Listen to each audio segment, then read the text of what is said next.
What's going on, Chief Architect people? Let's do a little session of Chief Talks, general Q&A, solving the first page. And I haven't done this in a while.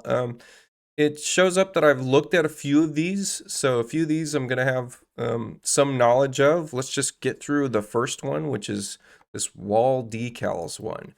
And so some user was asking about how do we add some wall decals to walls or architectural features, and I do make a little video in here explaining a process for using opacity maps with materials. But then further down the line, I post a link to something that's on my YouTube, and that is 3D logo the fastest way in Chief Architect.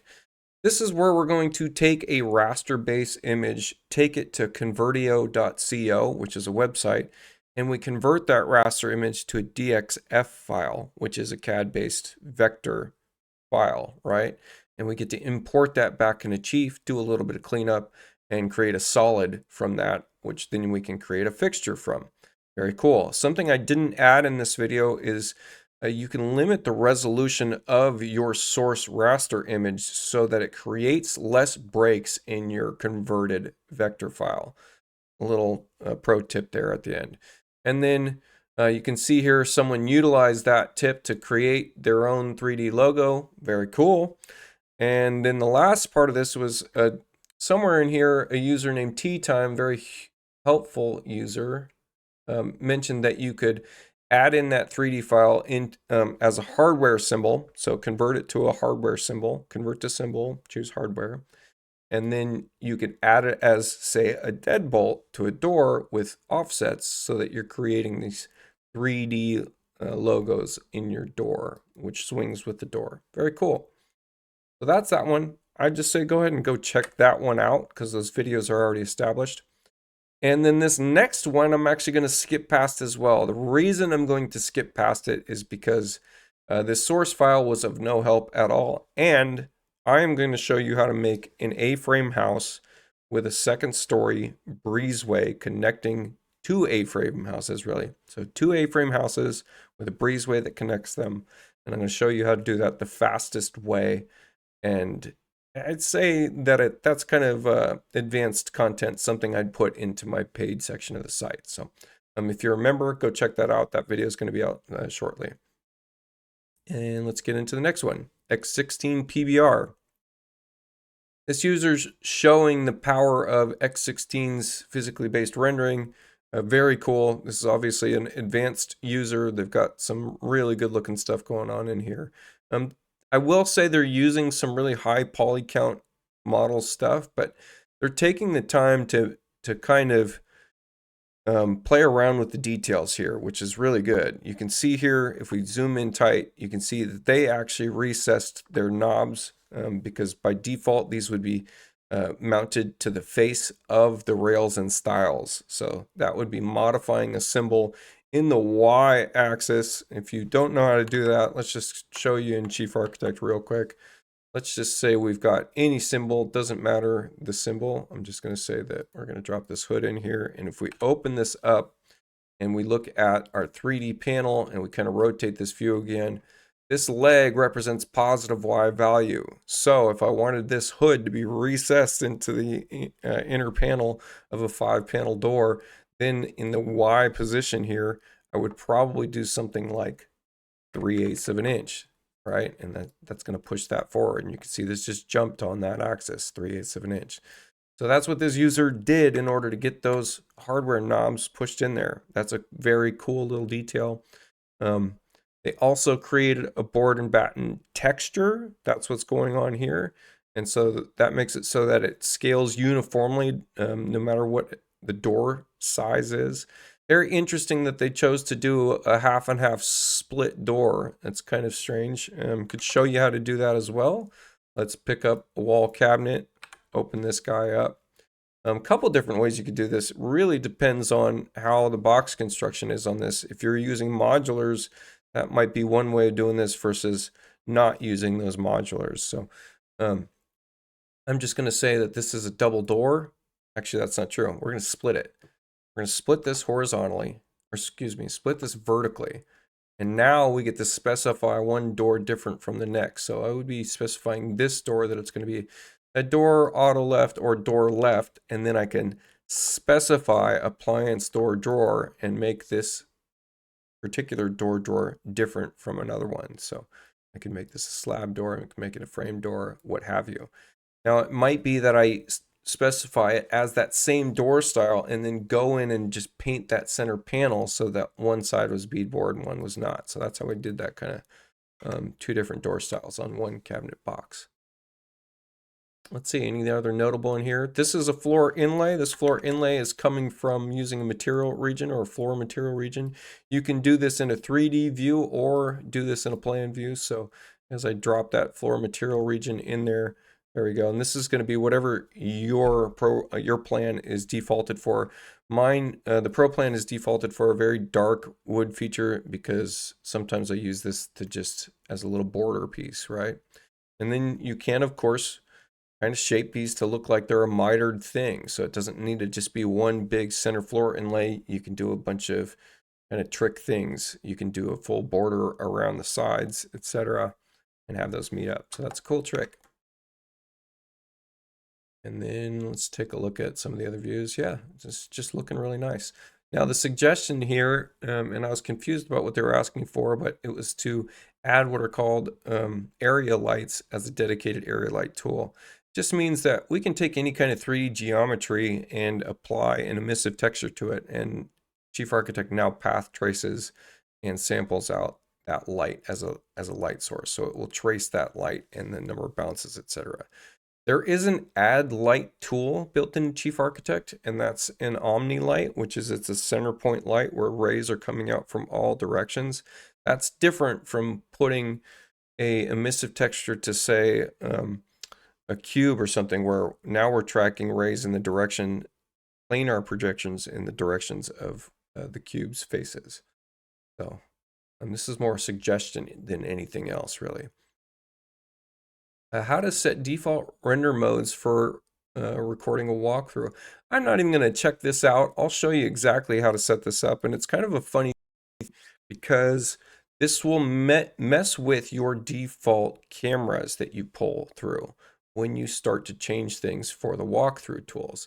So if we get into default settings and we take a look at walkthrough path, double click that, we're going to see a few things we can set here. One is our resolution 1280 by 720.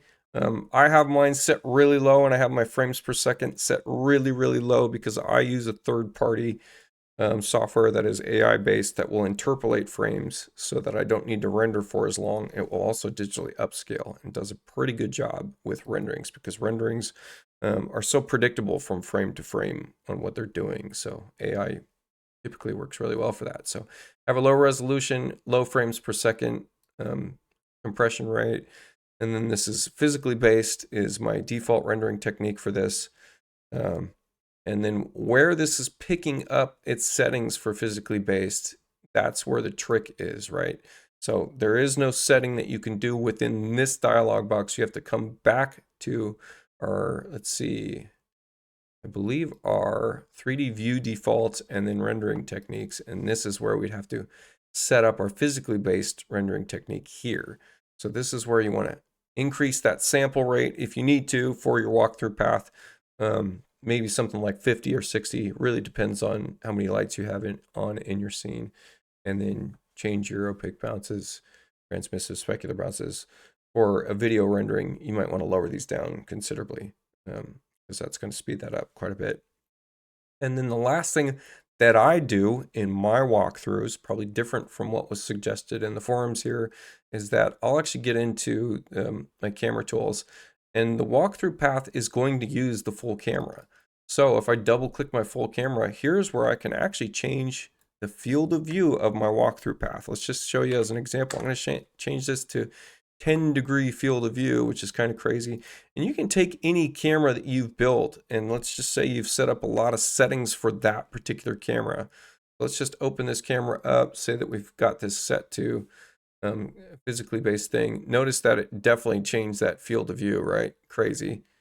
And then I've set my backdrop up the way I want. I've set my samples up the way I want for this particular camera.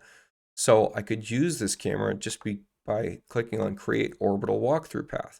Now this is what it will do. That's not necessarily a great thing, but I can click on a segment and I can straighten that segment, and then I can take one of these cameras and the second camera, and I can just take that segment to get rid of it. Now I have just a linear path between the two, and maybe I'll make an arc. And here's where I can flip that arc if I wanted to, and flip the direction of those cameras. And now I've got, there we go, I've got this walkthrough path. Now if we go take a look at this and look at the preview of this, just open it up, and actually we could just click on the button to walk through preview. This will slow some things down a little bit, but you can see in the preview that field of view is actually there. So I have effectively edited the field of view. That's a pro tip for if you want to make a really good looking walkthrough path where maybe you're doing a shot that is just zooming in on something, right? And so that would be an impactful shot if you're going to clip it together in a third-party video manipulation software, right? Like Adobe Premiere Pro, where we're going to take that individual frame, we're going to bring it, not the individual frame, that individual shot, bring it in with another shot, crossfade it, do kind of a really produced video. This is where I might narrow something down in terms of the field of view. Let's get back to Chief Talk. Keep going.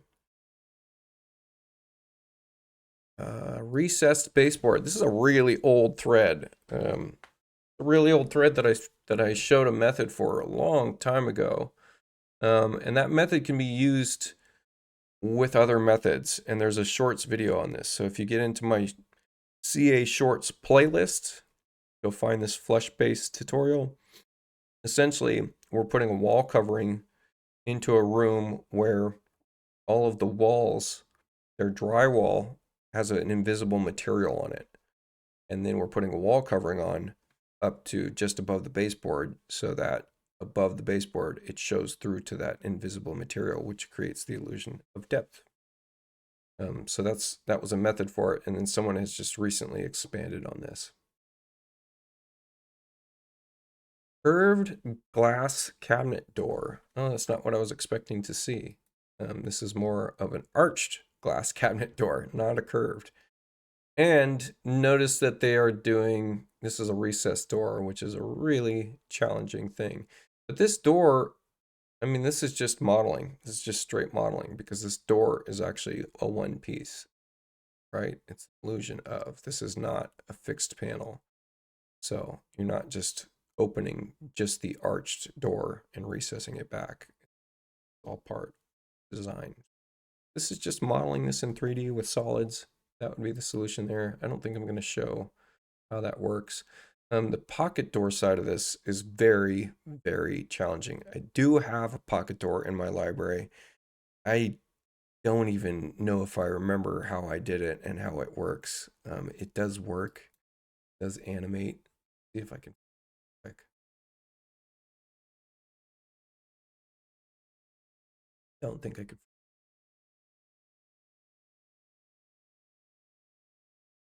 access my specialty cabinets under my. There it is, right there. I gave it as a sprayer. Yeah, and so this is essentially what I do. It's an illusion of a pocket door. You have to make a split panel with a little return panel that's the color of your cabinet. And you need to make two of those, one for each side. And then somehow that works. And this is what I would say is very advanced. Looks like.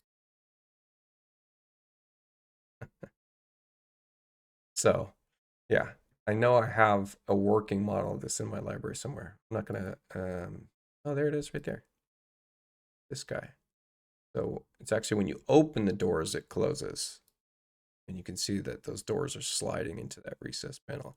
This is very trick. It's challenging to build this. It takes some advanced knowledge of symbol offsets, etc. So I'm gonna shut down all these windows now because that 10-degree field of view is hard to work with. All right, let's get back into it. slab over stem wall. I'm wondering if there is anyone working there on Thanksgiving Eve. Okay. I have a CMU stem wall foundation that will be topped off with a slab. When I pick this option in the dialog box, the model and the section view do not show this as it's supposed to. Any hint? And so they've got walls with footings, slab at top of stem wall.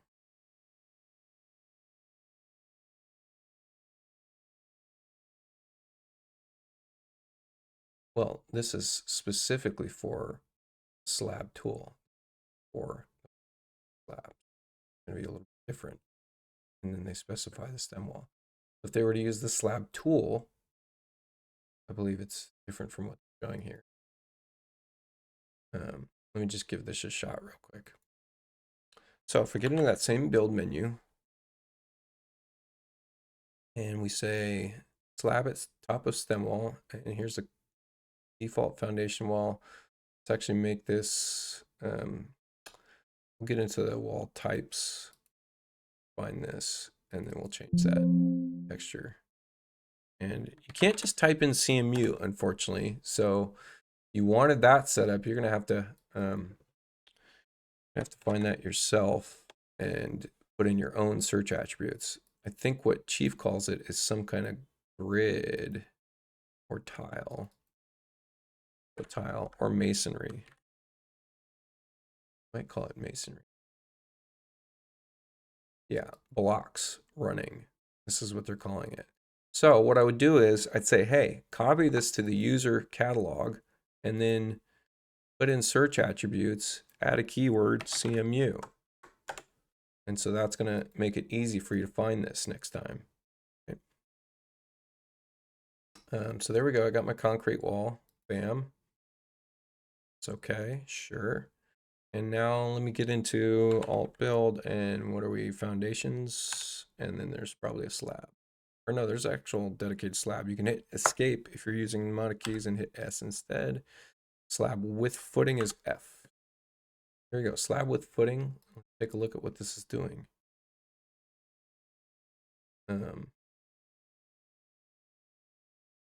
So that was slab with footing. So that's not actually what we're looking for, though. What we're looking for is the condition where we've got a stem wall foundation. So like a garage would be.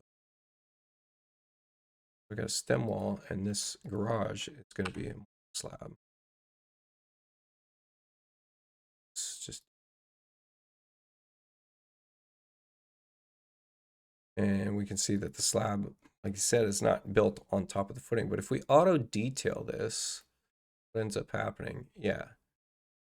So the stem wall carries through because this is not slab with footings. So the solution here. I believe we got to get into floor to stem wall top is where this would be. -4 would put the slab on top. Then how does the slab cover that entire surface? And it's not a mono slab. And do we get into the walls on this one? A good question. I think I've had to mess around with this setting before.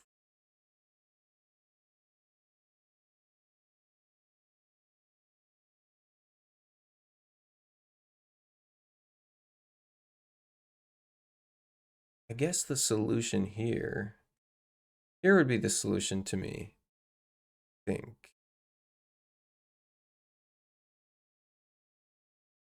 So in the room dialog box, set this back to default. We're not going to supply the floor by the foundation below, and that will set that slab on top of the stem wall tops. That's why. That's what we're doing right there.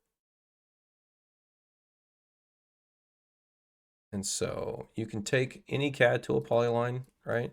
Delete all this CAD. I just used a restrictive selection, so I chose the polyline, and then I held shift and marqueed everything, and now I can auto detail it, and now our slab wall is on top of that, right? So that's what happened there.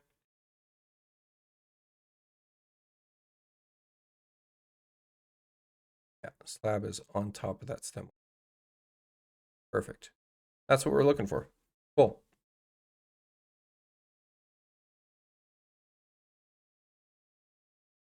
And then if you need to adjust your wall types here, right? Like maybe you needed to change the extensions on these wall types. You can make a copy of these, and then our extension could be just show, if I go -4 on all these, it should reveal that slab.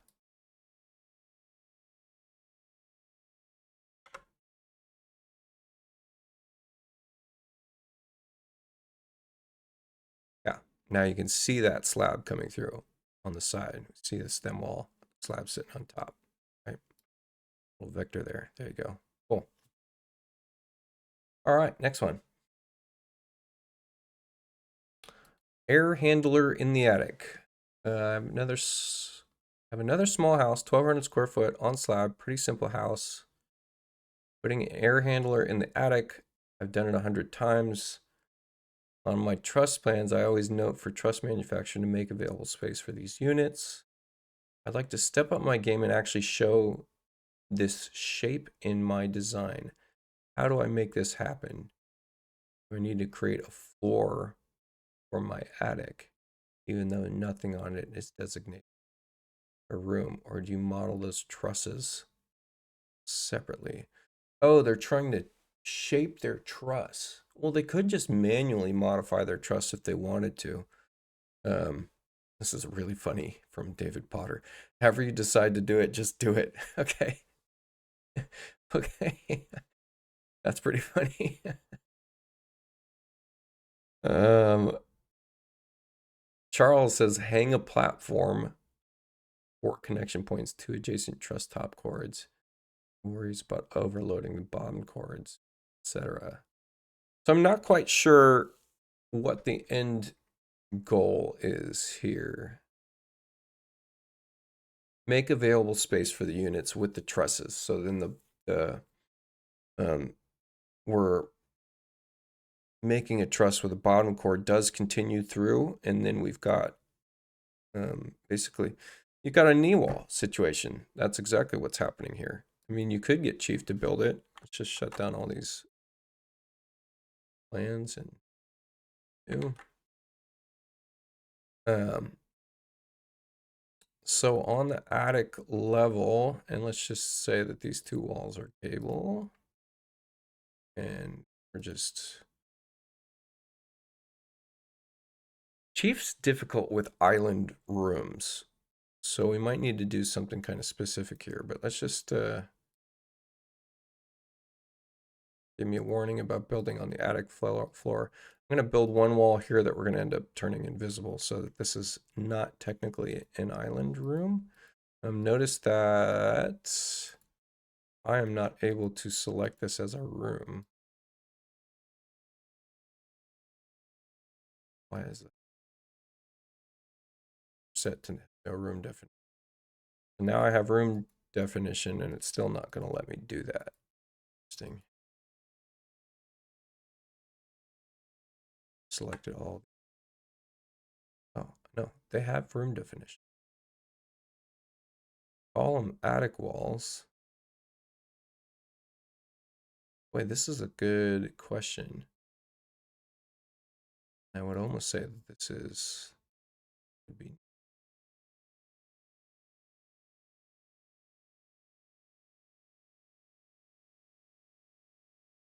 I'm gonna get this wrong. I'm gonna struggle through this one. Trying to get auto build trusses to recognize this. Build around. Get into a framing view.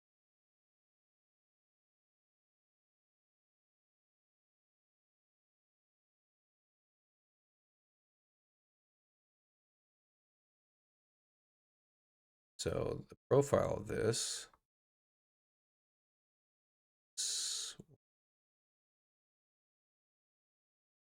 Come on, buddy.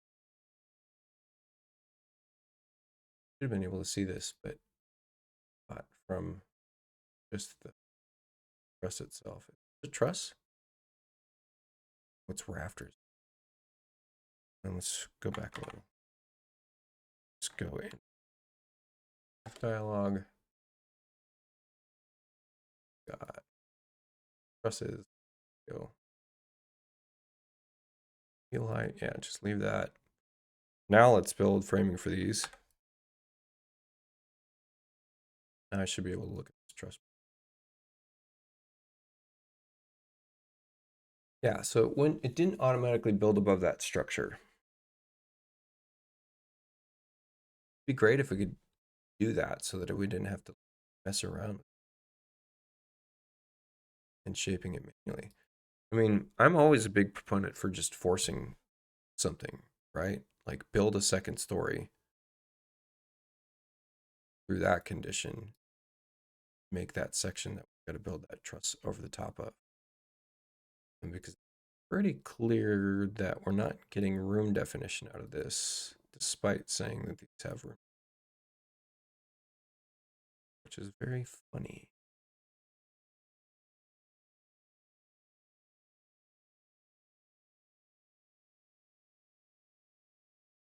Very well. Uncheck attic wall. Still not able to set a room. Okay. So what if we did a little cheat? I'm just curious to see what happens here. Let's go build a second floor, and this time we're going to set our overall ceiling height. Setting our ceiling height super low help? Yes, it does. So we're going to go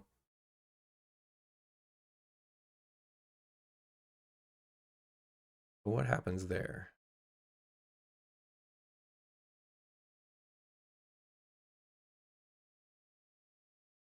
And so our ceiling height's super low.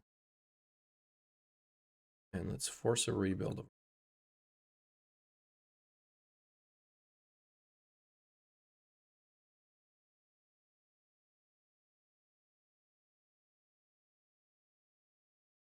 And let's get in here and set the height of this different. I want to turn off auto build roofs. I'm just playing around here. Let's just see if we catch some kind of method here. I think I'm thinking through this. Want to be. Let's just add. Yeah, let's add like 6 foot to this.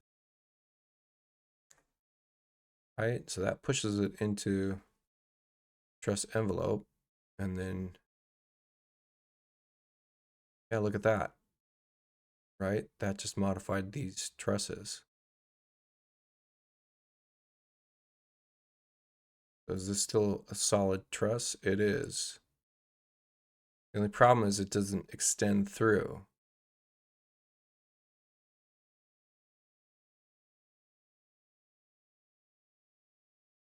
It kind of worked.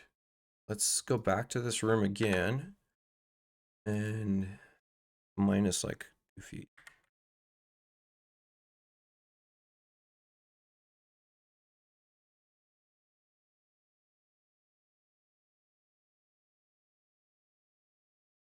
There we go. Solid built truss. Cool. And now let's modify this, and it's just going to extend all the way through. We can kill that one.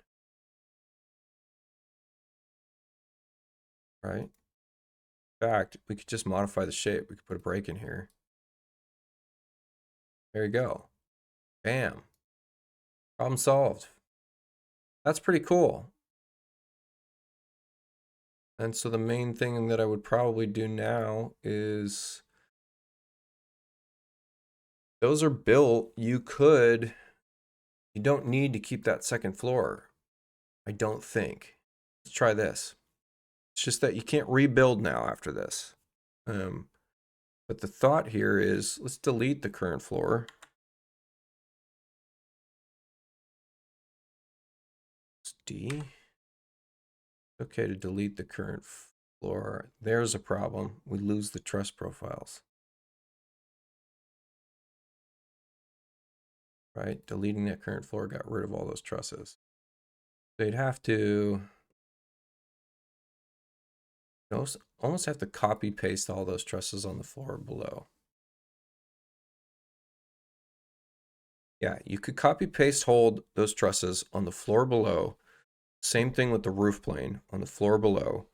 And then delete that floor. Make sure you're not rebuilding any framing. And there you go.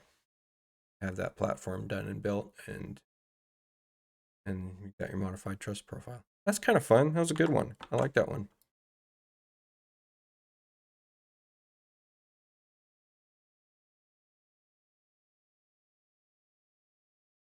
Flat lid on a shed roof. Looking for directions on how to build a flat soffit on the underside of a shed roof. Played around with different settings, both structure type, etc. That should be pretty easy. Someone should have this right away. Yeah, they even posted. Roof plane specification, options, box heave. There we go. Length of that box, etc. Bam, easy.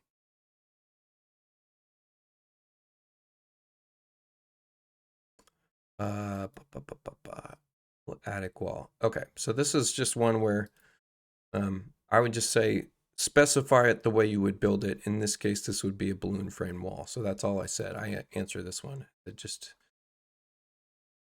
bam, balloon through ceiling above, and it's going to balloon through this, and then this is an interseating roof plane that's cutting that little section off here. But that would be it. Pretty simple.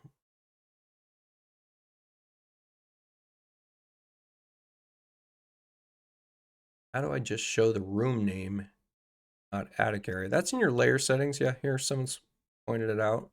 So rooms, room labels, and then you can see here, uncheck room standard area, rooms interior area.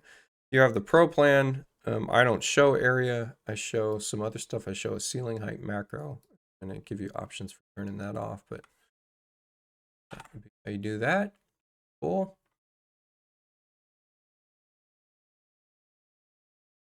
Walls, layers. Is there any way to make some of the walls sometimes visible?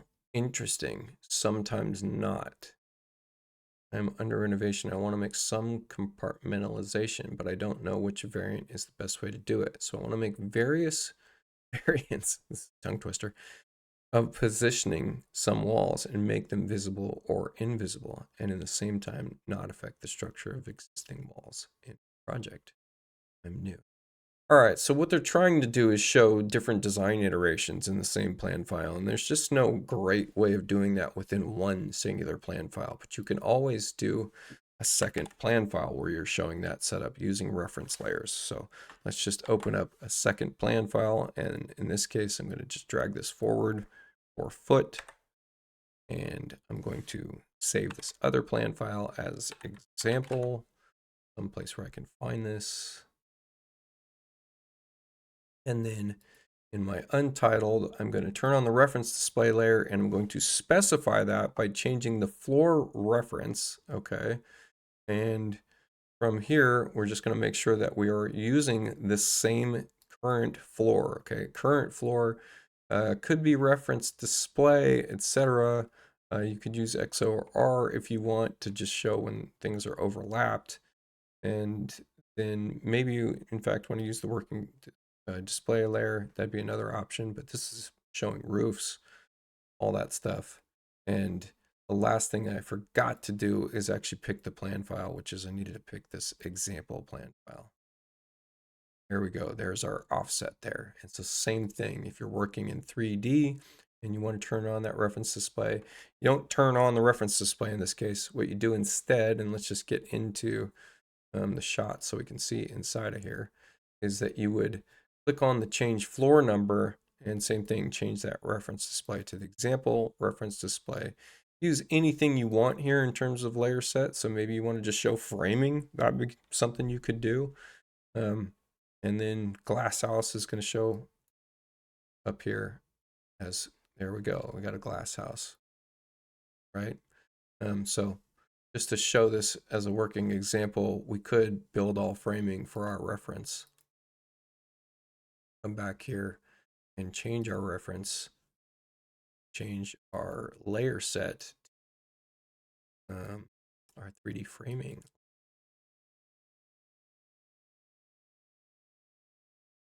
And there we go. Look at that. It shows the actual framing. So it's pretty clever. It doesn't need to be glasshouse. There's a couple different rendering techniques that you could use. So we could use standard or vector view. I'm going to show that framing in a standard view. Very cool.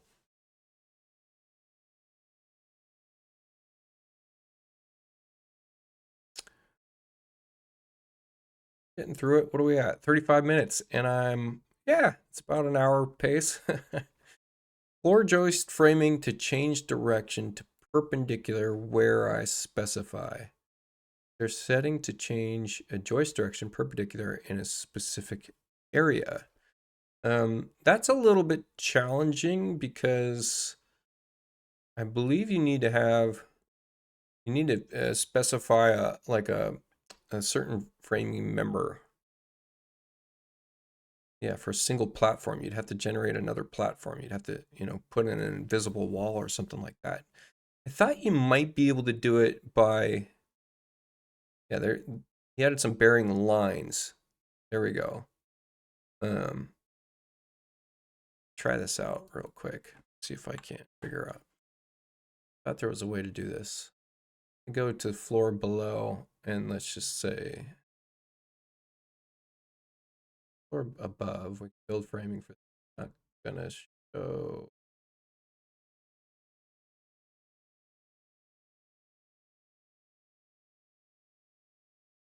And here's our joist direction. Here's a bearing line. I believe I can put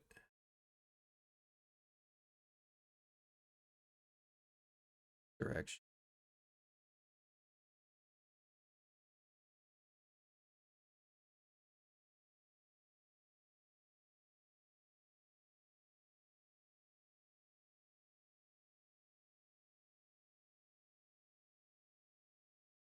So it did pick up the bearing line across the framing and we're sistering across that bearing line. Yeah, no, I think you actually need to do separate platforms for this so that you can set this up. This would just be throwing in a wall like this. Could make it an invisible wall if you wanted to, and then open it up. Structure panel. Create a bearing wall, create wall footing below. I'm not going to create a wall footing below, but if I press OK, that should have created a bearing. If I build all framing, there we go. That split that up. So even though we've got an invisible wall up here, oh, this is interesting. It's actually tracking my bearing line. So this invisible wall didn't seem to make any kind of difference. So yeah, all I needed was a bearing line on this level. Try that one more time. Yeah, just needed those two bearing lines to split those up. So we're just using the bearing line tool and joist direction tool. Cool, that worked.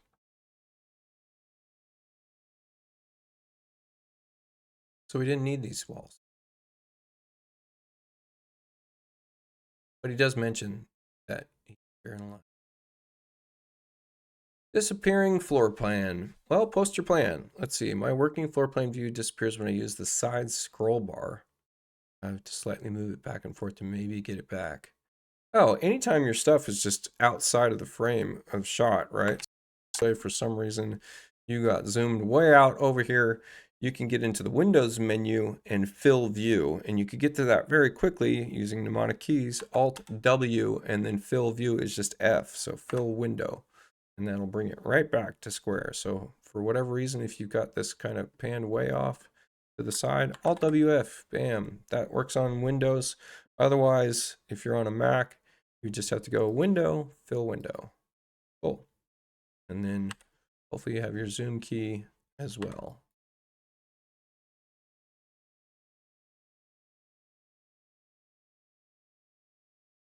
Fast one, good. Wall framing. Generate timber frame drawings. How can I change my wall panel framing view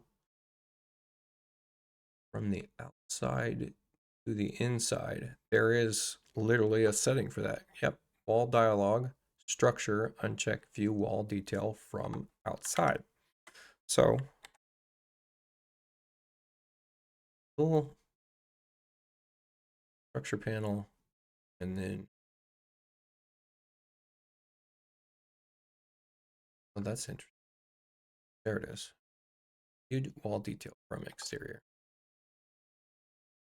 That way, the next time, let's say we build framing for that wall, and we want to go look at the wall detail. This is view from inside, right? Now we can modify this detail, do stuff like generate blocking, move this to framing reference, etc. Sometimes I'll switch my toolbar configuration, textual based toolbars. Wait.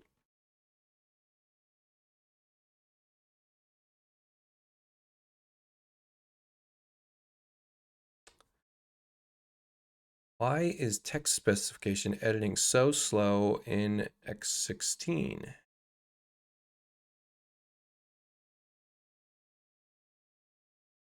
Oh, love downloading others in case you catch something.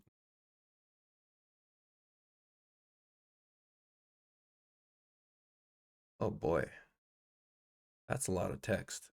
Page.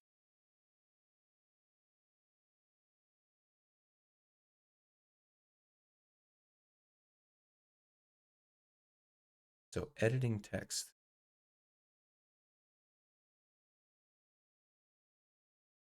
Oh wow, yeah, that is slow. Oh, it's terribly slow.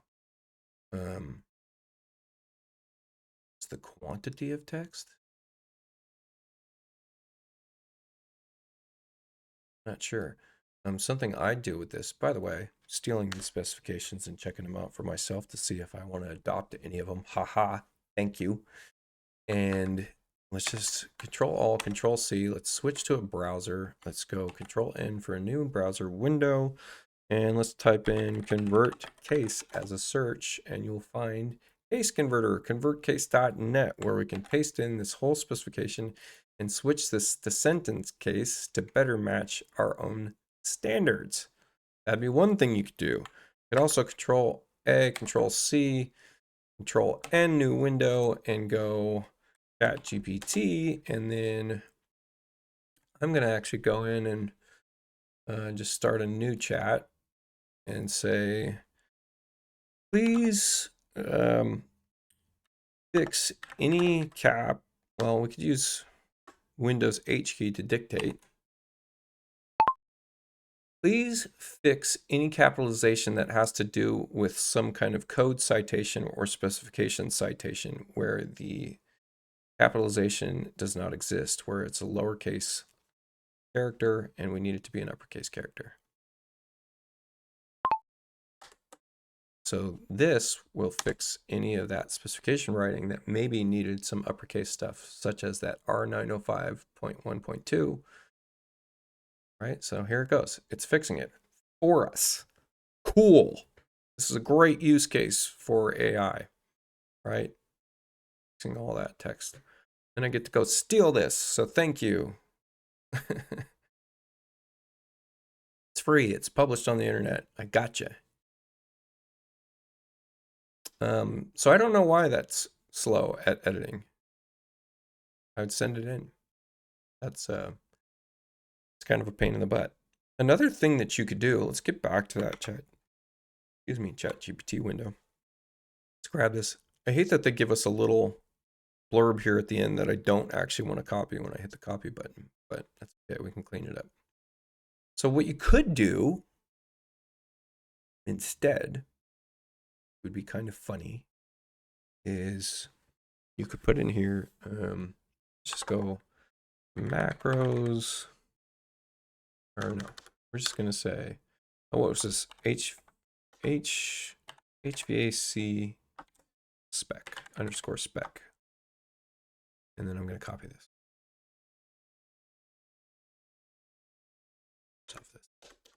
HVAC_spec.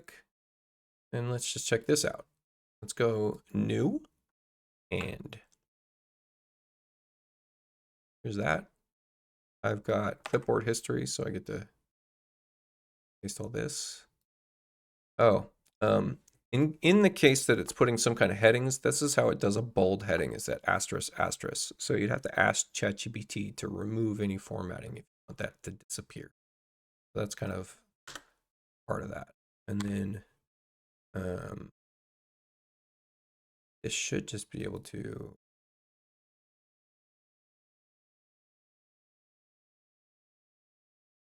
like that's syntax error, unexpected argument H. Yeah, it does not like those asterisks. That's a multiplication thing, but I'm not going to evaluate. I'll just leave it unchecked, press OK. And somehow this got screwed up. So let's drop it into our macro user defined HVAC. There we go. And so could you edit this very easily in a different text box, right?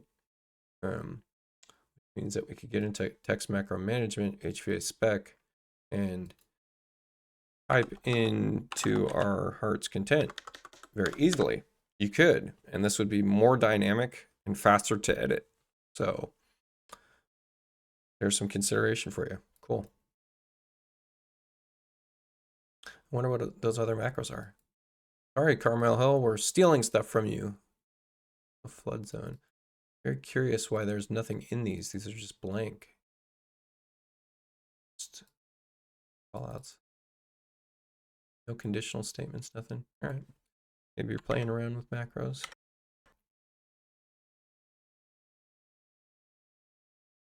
Opaque screen question. I'm helping someone with X12 version of Screen Porch. I'm following the CA video and all of this is good, but my screen is coming in opaque and I can't seem to find the handle to get it to be translucent.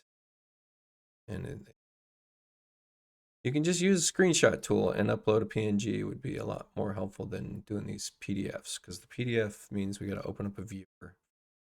They're in a vector view, so you're not going to get a transparent thing in a vector view. Not in X12, you get it in the newer versions. So, yeah, the newer versions only thing. But they could switch to a non-vector view and use a PNG with a blank background, right? Like if we come into a view here, always just place something that has some kind of transparency. Semi-transparent background. But in X16, you can use an opacity map, which is even cooler. You get into the properties panel, opacity map, browse for something that's a true black versus true white image. Might have something in semi. That work? Something that really got. There we go. Blacks. Look at that. Cool. See right through to that wrap there. Funny little pattern on my.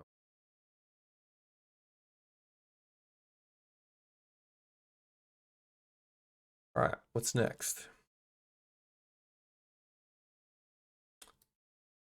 Brick wall align with CMU wall below. Well, that's a really simple setup. Let's just do a brand new.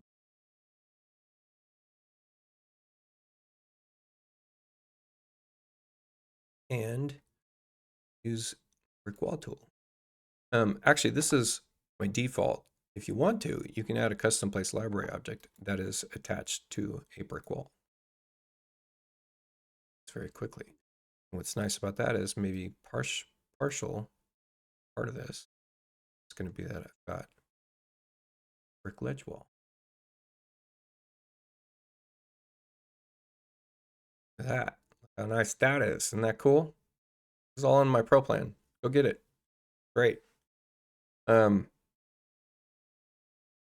That intersection, you have to have a return on a full wall like this, right? or you got to play with the wall intersections. But you'd almost want to do like an invisible room divider wall, like super tight to here. If you can get it super tight to here, it's going to be challenging. Sometimes you got to snap it really funny way, but might be able to snap it to itself without it breaking like that. Get right up there, tab input, and then maybe -1/16. Ah, look at that. Isn't that cool? Return on there. The return will extend past, though, and far enough for it to wrap back into itself. So that gets a little challenging. So you got to mess with the wall intersections. Anyways, this is beside the point. The question was, how do we align the brick with our foundation, which you can see here, I'm doing that with my setup. So let's get in wall types, define them, and then in the wall properties layer, foundation to exterior of layer what? And in this case, I chose the brick as opposed to for framing, right? We had for framing instead, and we press OK. You're going to see here what happens. All right, we got that overhang now. So there's your solution. We're getting there. 51 minutes. Ah, yep, these always take an hour. Second floor walls extend past beyond first floor walls. I tried to include the plan file, even compressed, it was too large. Hey, start using Dropbox or cloud-based something, somehow, some way. That is, if you're not on some kind of cloud-based service, you really should be if you're doing any kind of architectural design. Issue I'm having is the second floor and attic walls extend beyond the first floor walls. Is the second floor and attic walls extend beyond the first floor walls. Oh, I see what they're saying. This. This typically is a condition where something in your foundation is showing that it's needing to extend these walls to meet up with some kind of platform or something like that. We'd really have to look at the plan file.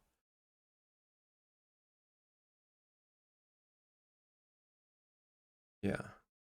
Look at the plan file before we can solve that one for you. Come back with that. Drop it into OneDrive, that's free. Dropbox will give you some amount of storage for free. WeTransfer is a way you could use it. All right, let's see. Foundation display difficult. Oh, I answered this one. They're illustrating a stem wall condition here with a slab, and they're just asking for slab wall condition, mono slab. So that's all that this was. Did a little video here. You can go check it out. I just show how you can change those two settings. And there's been no response to this. So that left off.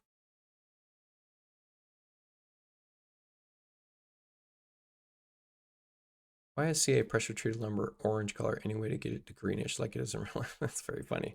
Well, world extends beyond your own experience of lumber, and it is in fact orange in some places, like in California, as well as it can be green. But they could use the tool to just blend with texture. There we go. Someone answered it. Blend with texture. Boy, I hope it's not that green. That would be a very, very dried board. And you'd be wondering if it's got a lot of splits in it. Hopefully it's a lot darker green than that. And yeah, and you can always create your own material. And if you've got Photoshop, it'd be really easy to do this just by doing a hue saturation adjustment layer and then changing the blend mode to color. Be simple. 3D grass region. I'm wondering if anyone has had issues with the 3D grass region transitioning to a driveway road. Well, that's not the grass region doing that. That's the driveway road.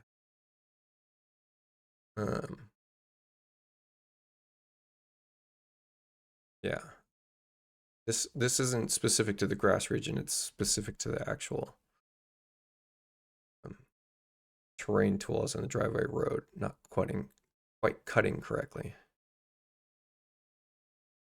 Easy way to use it is a rolled gutter. Yeah, Chief could use some updates on this particular setup because It is very difficult to get this to work. A lot of times, I don't have an example file, so I can't mess around with this, but um, a lot of times we have to generate new breaks or join multiple different elevation regions or you know, different terrain modifiers. You might need to split them up into multiples in order for all the breaks to make sense so that the road automatically cuts.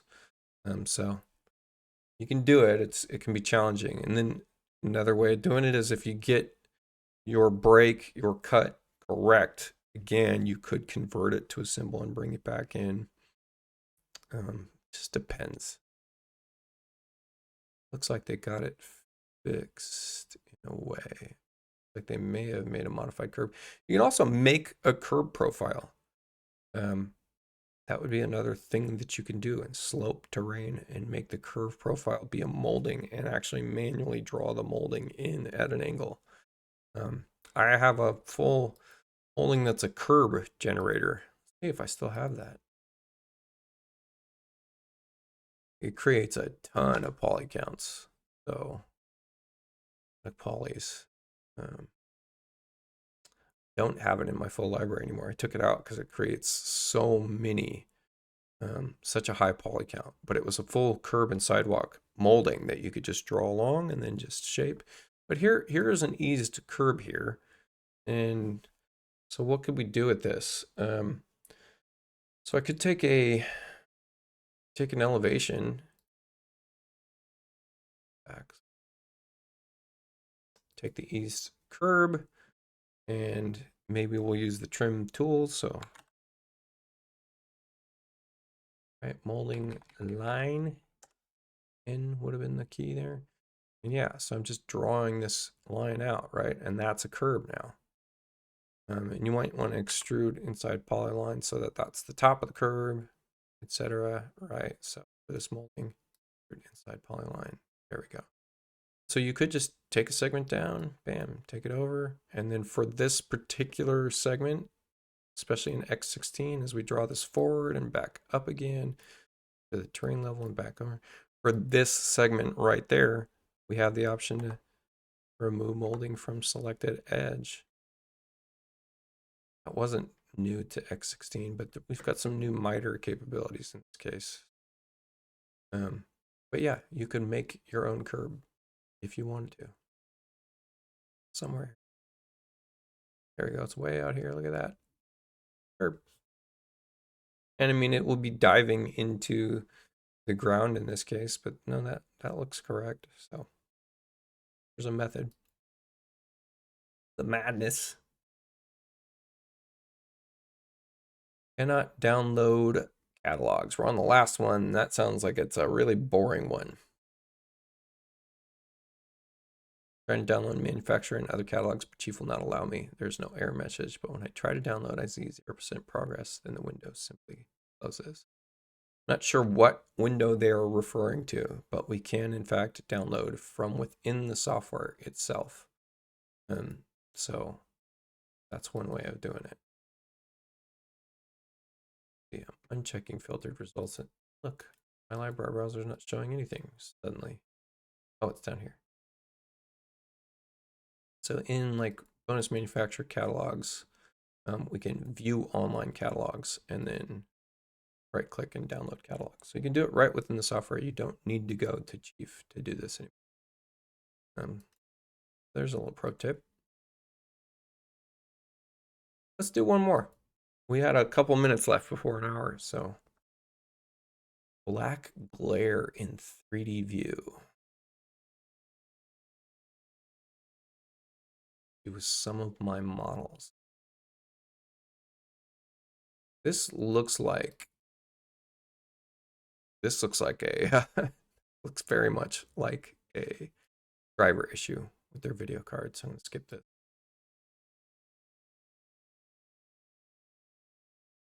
Or default to get this block to build. They mentioned this before, and I actually answered this in a live view.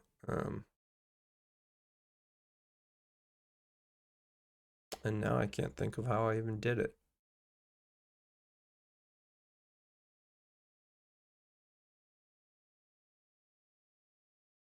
Yeah, you could use the blocking roof tool and draw a line of blocking. I think I manually edited it. I'll have to go try to find that and see if I can't put it in the description of this video. But we did this on a live video.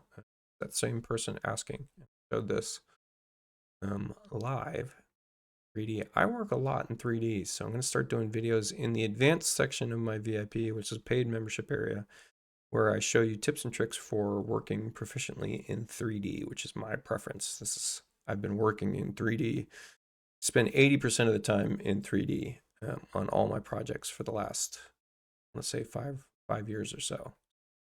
And I think it's far more efficient than working in our flat two-dimensional views or orthographic views. Cool. Hope you got something out of this one. Feel like we covered some pretty cool stuff in there. I think there's a few gems maybe. Yeah, leave a comment. I'm going to be posting these back into Chief Talk for people to link and see. You know, maybe I gave some people some answers. That'd be very cool. And yeah, leave a like, subscribe. Never said that before.